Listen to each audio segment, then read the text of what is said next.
লিলুয়ায় শুটআউটের ঘটনা, গুলিবিদ্ধ হয়েছেন যুবক। লিলুয়ার বার্মা কলোনিতে মদের আসরে গুলি চলেছে বলে খবর। কথা বলবো, ভাস্কর ঘোষ রয়েছেন টেলিফোন লাইনে। ভাস্কর, কি ঘটনা ঘটেছে?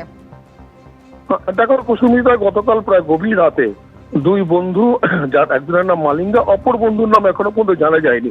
তারা পূর্ব পরিচিত এবং স্থানীয় সূত্রে জানা যাচ্ছে যে প্রায়শই তারা রাত্রিবেলার দিকে একটা জায়গায় ঠেকে বসে তারা মদ্যপান করতো। এইরকমই গতকালও বৃষ্টি বিঘ্নিত রাতে একটা সিঁড়ির তলায় বসে তারা মদ্যপান করছিল এবং তখনই তাদের মধ্যে বচসা হয়। আচমকায় সেই বন্ধুটি মালিঙ্গার উদ্দেশ্যে অস্ত্র বার করে তাকে গুলি করে এবং মালিঙ্গা পড়ে যাওয়ার পরেই সে কিন্তু ওখান থেকে চম্পট দেয়। এই খবর পাওয়ার পরেই লিলুয়া থানার পুলিশ ঘটনাস্থলে পৌঁছায় এবং পুরো জায়গা তল্লাশি করে, কিছু ডকুমেন্টস উদ্ধার করে। কিন্তু পুলিশ কিন্তু কোনো বিষয়ে কোনো কথা বলতে চাইছে না, যদিও স্থানীয় সূত্রে জানা গেছে যে এরা পরস্পরের বন্ধু। এদের বিরুদ্ধে এই মুহূর্তে থানায় কোনো অভিযোগ দেওয়া আছে কিনা সে বিষয়ে পুলিশ মুখ খুলতে চায়নি। কিন্তু অত গভীর রাতে যে দুই যুবক বাড়ির পাশে রাত্রিবেলা মদ্যপান করে এবং যাদের হাতে আগ্নেয়াস্ত্র থাকে তাদেরকে সমাজবিরোধী বললে বোধ হয় কটূক্তি করা হয় না। এই হিসাবে পুরো বিষয়টি লিলুয়া থানা হাওড়া পুলিশ খতিয়ে দেখছে এবং খুব গুরুত্ব সহকারে দেখছে। ঘটনাচক্রে তোমাকে বলি, গতকালই লিলুয়ার ওই একটি অঞ্চল থেকে প্রচুর পরিমাণে মদ উদ্ধার করেছে লিলুয়া থানার পুলিশ। সুতরাং ওই জায়গাটাকে এখন পুলিশ বিশেষ নজরে দেখছে এবং অপরাধীর সন্ধান চালাচ্ছে।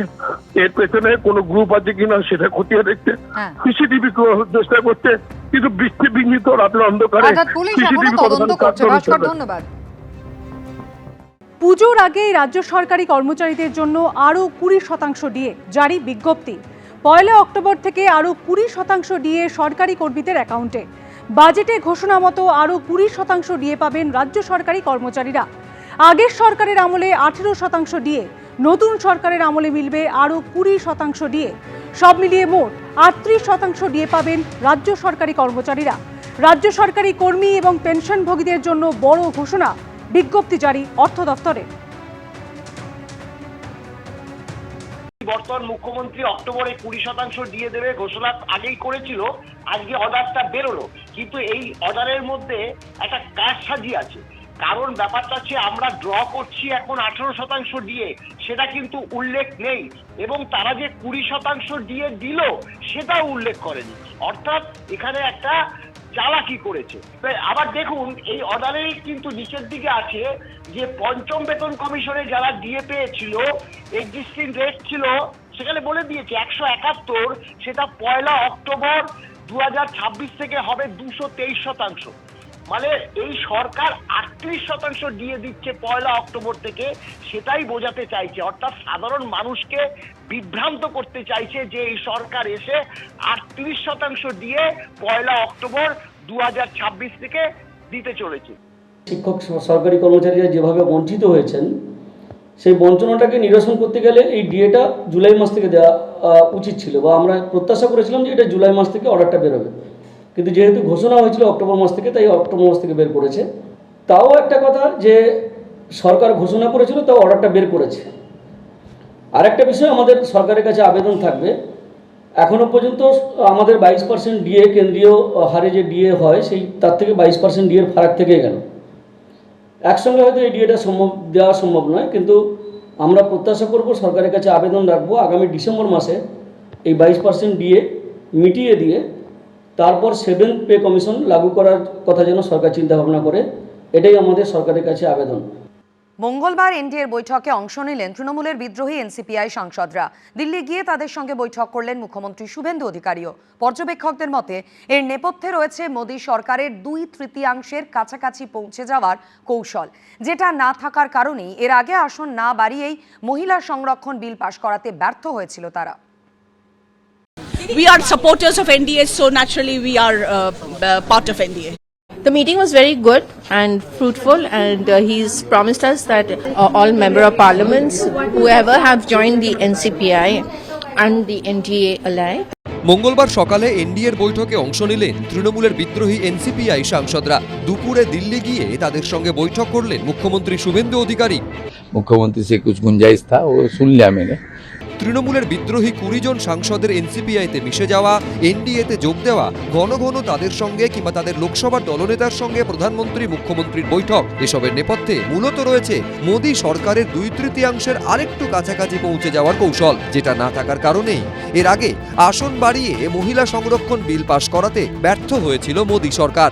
আগামী দিনে আসন বাড়িয়ে মহিলা সংরক্ষণ, এক দেশ এক ভোটের মতো সংবিধান সংশোধনী বিল পাশ করানো মোদী সরকারের লক্ষ্য, কিন্তু তার জন্য চাই 2/3 আসন। 543 আসনের লোকসভার 2/3 আসন মানে 362। বর্তমানে এনডিএর সাংসদ সংখ্যা 292। এনসিপিআই এর 20 জন সাংসদ এনডিএতে মিশলে সংখ্যাটা বেড়ে হবে 312। পর্যবেক্ষকদের মতে সেই কারণেই এনডিএর তরফে এনসিআইকে কাছে রাখার এই চেষ্টা। তাদের বিল পাশ করানোটা খুব গুরুত্বপূর্ণ। বিভিন্ন গুরুত্বপূর্ণ বিল রয়েছে, এই বিলগুলোর জন্য যে নাম্বার 2/3 এইটা খুবই গুরুত্বপূর্ণ। ফলে রাজনৈতিক কৌশল নিচ্ছে, ফলে শুধুমাত্র পাটিগণিতের হিসাব এবং রাজনৈতিকভাবে যেই পাটিগণিতের হিসাবটা কোন কৌশলে তারা নিয়ে আসবে, এইটার জন্যই বিভিন্ন দলের সাংসদদের তারা নিজেদের কাছে নিজেদের বলয়ে আনার চেষ্টা করছে। ইতিমধ্যে ইন্ডি জোটের থেকে দূরত্ব বাড়িয়েছে এমকে স্ট্যালিনের ডিএমকে। তারা এবার এনডিএর দিকে পা বাড়াবে কিনা তা নিয়ে জল্পনা চলছে। লোকসভায় ডিএমকে সাংসদ সংখ্যা 22 জন। শরদ পাওয়ারের এনসিপিও এনডিএতে সামিল হতে পারে বলে জল্পনা চলছে। লোকসভায় তাদের একজন সাংসদ রয়েছে। এই দলগুলো এনডিএর সঙ্গে জুড়লে তারা লোকসভায় 2/3 আরও কাছাকাছি চলে যাবে। অন্যদিকে রাজ্যসভায় 2/3 সংখ্যাগরিষ্ঠতার জন্য প্রয়োজনীয় সংখ্যা 163। রাঘব চাড্ডা সহ আম আদমি পার্টির 7 জন সাংসদ এবং তৃণমূল ত্যাগী 3 জন সাংসদ বিজেপিতে যোগ দেওয়ার পর রাজ্যসভায় তাদের সংখ্যা 154তে পৌঁছে গেছে। বিশ্বাসঘাতকদের কোলে বসিয়ে বিল পাসের জন্য সাংসদের সংখ্যা বাড়ানোর চেষ্টা করছে বিজেপি। এটা বিজেপির একটা দৈন্যতা এবং এখানে কিছু বেঈমান গদ্দার যারা তৃণমূলের প্রার্থী হয়ে, মমতাদির প্রার্থী হয়ে অ্যান্টি বিজেপির মানুষের ভোট পেয়ে দিল্লি গেছে, আর গিয়ে তারা নরেন্দ্র মোদী তাঁর সমর্থনে বসছে। এই বৈপরীত্যটাই তো বিশ্বাসঘাতকতা। ভারতের বুকে হর্স ট্রেডিং শব্দ কারা এনেছিল? কারা এইসব কেনাবেচা শুরু করেছিল? যে 15 বছর ধরে একটা যদি আসন কোথাও থাকতো সেটাকে কিভাবে নিয়ে নেওয়া হতো? বৃহত্তর রাজনীতির স্বার্থে দেশ বাঁচাতে কে কোথায় কি করছেন সেই নিয়ে অনেক রকম মতবাদ থাকতে পারে, কিন্তু তা বলে ওই কি ঘোষবাবু, কুণালবাবু কিছু বলবেন আর সেটা মানুষ মন দিয়ে শুনবে, সেটা নেই। এর আগে উদ্ধব ঠাকরের শিবসেনার লোকসভার 6 জন সাংসদ বিজেপির শরিক একনাথ শিন্ডের শিবসেনায় যোগ দেন। 6 সাংসদের শিন্ডে সেনায় যোগের সিদ্ধান্তে অনুমোদন দেন লোকসভার স্পিকার ওম বিড়লা। এর ফলে সংবিধানের 10ম তফসিলে দলত্যাগ বিরোধী আইনের অপব্যবহার হয়েছে বলে মামলা দায়ের হয়েছে সুপ্রিম কোর্টে। এখনও সেই মামলার ফয়সালা হয়নি। আজকে ভূপেন যাদব যখন ঘরে আসে তাকে আমার প্রথম প্রশ্ন ছিল যে এই স্বীকৃতি কবে হচ্ছে। উনি বলছেন যে জোড়া ফুলটা আগে কে পেয়ে যাক সেটা ঠিক হয়ে যাবে, ভেরি সুন, একটা মিনিমাম সময় আর লাগবে, কিন্তু এইটা নির্ধারণ হয়ে গেলে বাকি সব সমস্যা খুব দ্রুত সমাধান হয়ে যাবে। উনি অল্প কথা বলেন কিন্তু পজিটিভ কথা বলেন, আমার যা মনে হলো। শেষ অবধি মোদী সরকার কিভাবে, কোন কৌশলে 2/3 সমর্থন জোগাড় করে তাদের প্রয়োজনীয় সংবিধান সংশোধনী বিলগুলি পাশ করায় সেটাই দেখার। বিজেন্দ্র সিংহ, আশাবুল হোসেন, দীপক ঘোষ, এবিপি আনন্দ। আর এরই মধ্যে কোন শিবিরে শ্যামপুকুরের শশী পাঁজা? কালীঘাট তৃণমূল, এনসিপিআই নাকি ঋতব্রত তৃণমূলে? সেটাই এখন লাখ টাকার প্রশ্ন। সোমবারের পর মঙ্গলবার শশী পাঁজার প্রতিক্রিয়ার জন্য তার 250 চিত্তরঞ্জন অ্যাভিনিউয়ের বাড়ি অফিসে পৌঁছয় এবিপি আনন্দ, কিন্তু তার দেখা মেলেনি। ভবানীপুরের ঘোষদস্তিদার ইনস্টিটিউট অফ ফার্টিলিটি রিসার্চেও পৌঁছেছিল এবিপি আনন্দ। শশী পাঁজা নাকি এদিনও সেখানে গেছিলেন বলেই নিরাপত্তা কর্মী দাবি করেছেন। তৃণমূলের 3 বারের বিধায়ক মমতা বন্দ্যোপাধ্যায়ের মন্ত্রিসভায় হেভিওয়েট মন্ত্রী ছিলেন, একাধিক দফতর সামলাতেন, নিয়মিত সাংবাদিক বৈঠক করে বিজেপিকে তুলোধনা করতেন। তৃণমূলের এই ডামাডোলের মরশুমে শ্যামপুকুরের শশী পাঁজা এখন কোথায়, কোন শিবিরে? শিবির পাল্টেছেন না কালীঘাটেই আছেন? এইগুলো এখন লাখ টাকার প্রশ্ন। সোমবারের পর মঙ্গলবারও শশী পাঁজার প্রতিক্রিয়ার জন্য তার 250 চিত্তরঞ্জন অ্যাভিনিউয়ের এই বাড়ি অফিসে পৌঁছয় এবিপি আনন্দ। প্রাক্তন মন্ত্রী শশী পাঁজার বাড়ি এবং অফিস, এই অফিসেই শশী পাঁজা বসে সাধারণভাবে লোকজনের সঙ্গে কথা বলতেন, কিন্তু বেশ কয়েকদিন ধরেই তার মূল যে দরজা তাতে বড় বড় তালা ঝুলে, অফিস কার্যত বন্ধ, এবং নির্বাচনের পর থেকে তার সঙ্গে অন্যান্য মানুষ তো দূরের কথা, তার কর্মীরাও যোগাযোগ করে উঠতে পারছেন না। এমনকি তার মেয়ে যিনি কাউন্সিলর, তারও কিন্তু এখনো পর্যন্ত সাধারণ মানুষজন কোনো দেখা পাননি। 30 days আগে দেখা হয়েছে, মানে ভোটের পর আর দেখা হয়নি না। সোমবারও শশীপাঁজার গিরিশ পার্কের এই বাড়ি, পার্টি অফিস, কোথাও তার দেখা মেলেনি।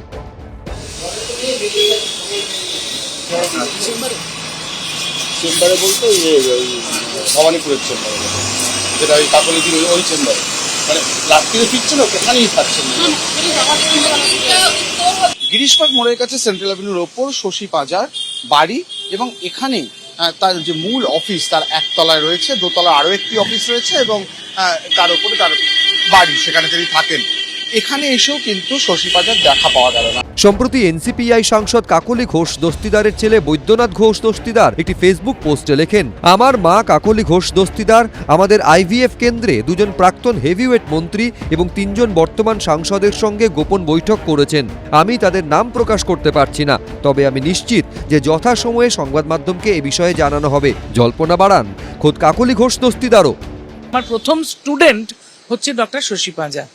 সেই থেকে সে এখন অবধি, আজ অবধি ঘোষ দস্তার ইনস্টিটিউট অফ ফার্টিলিটি রিসার্চে এই যে পার্টিকুলার আল্ট্রাসাউন্ডটা, এখনো সে সেই কাজটা করে, সেজন্য সে প্রতিদিন সেখানে আসে। মঙ্গলবার ভবানীপুরের সেই Ghosh Dastidar institute for fertility রিসার্চে পৌঁছয় এবিপি আনন্দ। ভবানীপুরে এই ক্লিনিকে মাঝে মধ্যেই আসেন ডক্টর শশী পাঁজা, কিন্তু এদিন এসে তার খোঁজ পাওয়া গেল না। আজকে কি উনি এসেছিলেন? হ্যাঁ, আজকের এসেছিলেন। কতক্ষণ উনি থাকেন? পেশেন্ট যতক্ষণ থাকে ততক্ষণ থাকেন, ওনার পেশেন্ট দেখা হয়ে গেলে চলে যায়। অসংখ্যবার ফোন করে, SMS করেও তার কোনো উত্তর মেলেনি। আবার কখন আসবেন? আদৌ কি আগামীকাল তিনি আসবেন? এখানে কি তার দেখা পাওয়া যাবে? এর কোনো উত্তরই কিন্তু পাওয়া যায়নি। সোমবারও এখানে পৌঁছেছিল এবিপি আনন্দের প্রতিনিধিরা। দাদা সিকিউরিটি থেকে আছেন, একটু কথা বলবো আপনার সাথে। শশী পাঁজা আছে না? বেরিয়ে গেছে ম্যাডাম, বেরিয়ে গেছে। কখন এসেছিল ম্যাডাম? 12:30। উনি কি রোজ আসছেন? পেশেন্ট যখন যখন থাকে তখন। শশী পাঁজার নীরবতায় জল্পনা বাড়ছে। ডক্টর শশী পাঁজা তিনি প্রাক্তন মন্ত্রী। নির্বাচনের পর তিনি তার ছোট কন্যার কাছে তিনি বাইরে গেছিলেন, ফেরার পর তিনি কলকাতায় আছেন। সর্বশেষ আমি যেটুকু জানি, আমার সঙ্গে যা কথা হয়েছিল, তিনি তো তৃণমূলেরই। আমি তারপর নতুন করে ওনার কোনো অবস্থান বদলের কোনো খবর পাইনি। ক্যালেন্ডারে আষাঢ় পেরিয়ে শ্রাবণ, থেকে থেকেই আকাশের মুখ ভার, চাঁদের দেখা নেই। ভোটে ভরাডুবির পর কালীঘাট তৃণমূলের ভাগ্যাকাশেও হতাশার মেঘ। শ্যামপুকুরের শশী পাঁজা দেখা দেবেন কবে? উজ্জ্বল মুখোপাধ্যায়, অনির্বাণ বিশ্বাস, অরিত্রিক ভট্টাচার্য, এবিপি আনন্দ। রাতের অন্ধকারে সবজির আড়ালে গরু পাচারের অভিযোগ উঠল পশ্চিম মেদিনীপুরের দাসপুরে। পুলিশি অভিযানে উদ্ধার করা হয়েছে 9টি গরু, গ্রেফতার হয়েছেন ট্রাকের চালক।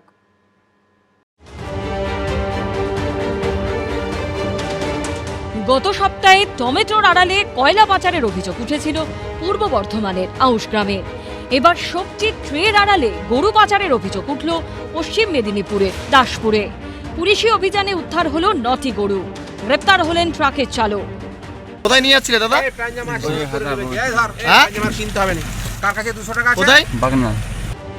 পুলিশ সূত্রে দাবি, সোমবার ঘাটাল পাঁশকুড়া রাজ্য সড়কে একটি ট্রাক দেখে পিছু ধাওয়া করে পুলিশ। কিছু দূর যাওয়ার পরই ট্রাকটিকে ধরে ফেলে পুলিশের গাড়ি। সবজির ট্রে সরাতেই দেখা যায় বেঁধে নিয়ে যাওয়া হচ্ছে একাধিক গরু। পুলিশ সূত্রে দাবি, তাদের দেখেই পালিয়ে যান ট্রাকের খালাসি। কোনো বৈধ কাগজ দেখাতে পারেননি চালক। এরপরই গ্রেপ্তার করা হয় তাকে। পাচারকারীদের অভ্যাস পাচার করা। ওরা ভুলে গেছে যে এখন তৃণমূলের সরকার চলছে না, এখন বিজেপি সরকার। সরকার পাল্টেছে, সরকারের সাথে সাথে সিস্টেম পাল্টেছে। প্রতিক্রিয়ার জন্য তৃণমূলের জেলা সভাপতি অজিত মাইতিকে ফোন করা হলেও তিনি ফোন তোলেননি। সোমনাথ দাসের রিপোর্ট, এবিপি আনন্দ, পশ্চিম মেদিনীপুর। জাল ডিসিআর কারবার নিয়ে 2022 সালে দুবার এফআইআর দায়ের হয়েছিল মুরারই এবং রামপুরহাট থানায়। অভিযোগ দায়ের করেছিলেন বিএলএলআরও, কিন্তু তারপরও জাল ডিসিআর এর রমরমা থামেনি। আর এর মধ্যে টাকা উদ্ধারের ঘটনায় এবার গ্রেপ্তার হলো টুলু মণ্ডলের আরেক ম্যানেজার। বীরভূমের পাথর ব্যবসায়ী টুলু মণ্ডল এখনো ধরাছোঁয়ার বাইরে। এদিকে টাকা উদ্ধারের ঘটনায় পুলিশের জালে ধরা পড়ল তার আরও এক ম্যানেজার নঈমুদ্দিন মণ্ডল। মঙ্গলবার মোহাম্মদ বাজার থেকে গ্রেপ্তার করা হয়েছে তাকে। এই নিয়ে টাকা উদ্ধারের ঘটনায় ৩ জনকে গ্রেপ্তার করল পুলিশ। অন্যদিকে সরকারি রাজস্ব ফাঁকি দিতে জাল ডিসিআর এর কারবার নিয়ে আরও চাঞ্চল্যকর তথ্য সামনে এলো। এই জাল ডিসিআর নিয়ে 2022 সালে দুটি এফআইআর দায়ের হয়েছিল। তাৎপর্যপূর্ণ বিষয় হলো দুটি ক্ষেত্রেই থানায় অভিযোগ জানিয়েছিলেন সরকারি আধিকারিক বিএলএলআরও। একটি মুরারই থানায় আর একটি রামপুরহাট থানায় অভিযোগ দায়ের হয়েছিল। 2022 সালের 29শে আগস্ট মুরারই থানায় দায়ের হওয়া এফআইআরে উল্লেখ রয়েছে স্টোন চিপস নিয়ে যাওয়ার সময় রাস্তায় একটি ট্রাককে ধরা হয়েছিল। তখন দেখা যায় চালকের কাছে 25553 নম্বরের ডিসিআর বুকের 25 নম্বর পাতাটি রয়েছে। পরীক্ষা করে জানা যায় সেটি নকল। এরপরই চালক ও ট্রাকের মালিকের বিরুদ্ধে থানায় অভিযোগ দায়ের করা হয়। ওই বছর 9 সেপ্টেম্বর রামপুরহাট থানায় দায়ের হওয়া এফআইআরে জানানো হয়েছে রামপুরহাট 1-এর ডিসিআর গেট থেকে স্যাম্পল কালেকশন করা হয়েছিল। সেটা যাচাই করে দেখা যায় রাজস্ব সংগ্রহের জন্য 14টি ডিসিআর সরকারি দপ্তর থেকে ইস্যুই করা হয়নি। এরপরই থানায় অভিযোগ দায়ের করা হয়। প্রশ্ন উঠছে, এই এফআইআর এর প্রেক্ষিতে কোনো কড়া ব্যবস্থা নেওয়া হয়নি কেন? খোদ সরকারি আধিকারিক যখন এফআইআর করেছিল তার মানে প্রশাসন বিষয়টা জানতো, তাহলে এই নিয়ে কোনো পদক্ষেপ দেখা যায়নি কেন? এরপরও টুলু মণ্ডল কারবার চালিয়ে গেল কি করে? কার বা কাদের মদতে এটা সম্ভব হলো? রামপুরহাট 1-এর এই যে ডিসিআর গেটের সামনে দাঁড়িয়ে রয়েছি, এখানে কিন্তু 2022 সালে যে বিষয় জানা যায় যে প্লেস অফ অকারেন্স দেখানো হচ্ছে এই জায়গা, এখান থেকে হচ্ছে 14টা এরকম ফেক ডিসিআর উদ্ধার হয়। তার পরবর্তীকালে মামলাও হয়। ভাড়া নিয়েছিল কে? টুলু মণ্ডল। এই কেন হিসাব আমাকে কিছু বলেনি। এইখানে আমাকে তো প্রথমে বলেছিল ওই আমার গাড়ির কিছু অফিসের লোক থাকবে করে, এমনি বলেছিল। তারপরে ওই আপনার ওই ডিসিআর কাটতো ভাড়া, ওই 10,000 টাকা দিত। ভোটের পর থেকে পাথর খাদানের আশেপাশে ডিসিআর গেট বন্ধ করে দেওয়া হয়েছিল। টুলু মণ্ডলের যে ডিসিআর গেটগুলো থাকতো তার আশেপাশে তার বাহিনী সবসময় থাকতো। ইতিমধ্যেই আমরা কথা বলেছি কয়েকজনের সঙ্গে, তারা বলছেন তারা চারপাশে পাহারার দায়িত্ব থাকতো। এমনকি ডিসিআর গেটের ভেতরে আমরা রয়েছি, দেখা যাচ্ছে এখানে লেখা রয়েছে বিনা অনুমতিতে প্রবেশ নিষেধ।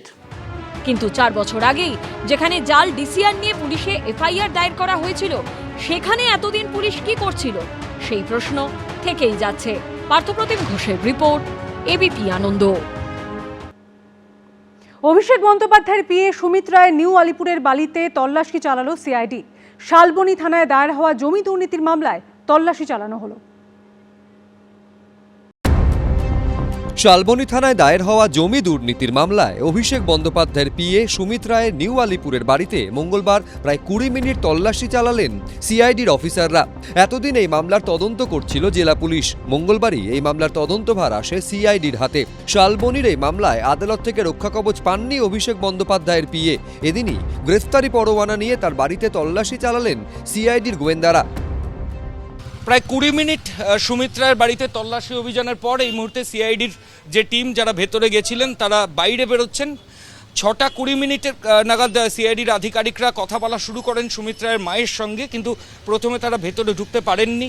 বারবার সিআইডির আধিকারিকরা বলেন যে তারা শালবনী থানায় দায়ের হওয়া মামলা, যাতে অ্যারেস্ট ওয়ারেন্ট গ্রেফতারি পরোয়ানা রয়েছে অভিষেক বন্দ্যোপাধ্যায়ের আত্মসহায়ক সুমিত রায়ের এগেনস্টে, তার জন্য এই বাড়িতে তল্লাশি অভিযান করতে এসেছেন, যে বাড়িতে কোথাও লুকিয়ে রয়েছে সুমিত সেটা দেখার জন্য। কিন্তু পরিবারের সদস্যরা প্রথমে অনুমতি না দিলেও পরে কিছুক্ষণ পরে তারা অনুমতি দেন এবং ভেতরে সিআইডির আধিকারিকরা যান এবং তারা একজন ভিডিওগ্রাফার, একজন ফটোগ্রাফারকে নিয়ে ভেতরে যান এবং সঙ্গে মহিলা আধিকারিক যারা সিআইডির তারাও ছিলেন। মহিলা অফিসারদের সঙ্গে নিয়ে সুমিত রায়ের খোঁজে বাড়ির আনাচে কানাচে তল্লাশি চালানো হয়, করা হয় ভিডিওগ্রাফি। এর আগে তোলাবাজির একটি মামলায় অভিষেক বন্দ্যোপাধ্যায়ের আত্মসহায়ক সুমিত রায় নিউ আলিপুরের ঠিকানায় পৌঁছেছিল পুলিশ। সেদিন ছেলে কোথায় তা নিয়ে কিছু জানেন না বলে দাবি করেছিলেন সুমিত রায়ের মা। ছেলে পালিয়ে গেল কেন?